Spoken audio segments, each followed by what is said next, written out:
Welcome to the Weekly Iron for Tuesday, July 8th. We start by giving thoughts and prayers to everyone working in rescue and recovery efforts from the flooding in Texas and North Carolina.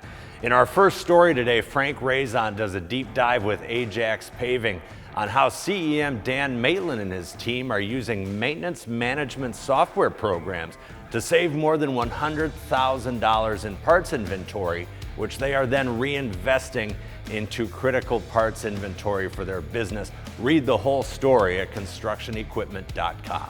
Safety Month just ended, but every day is Safety Month. That is the perspective of Stephen Peterson with Caterpillar Safety Systems, who lays out 4 key steps for building a better safety culture in your business.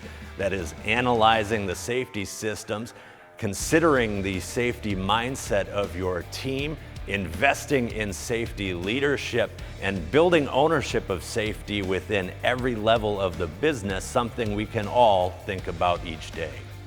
And Skyjack has introduced 2 new hybrid rough terrain MEWPs capable of being operated in electric, automatic, or manual mode, perfect for rental and construction applications. Have a great week. We'll see you Friday on the Weekly Iron.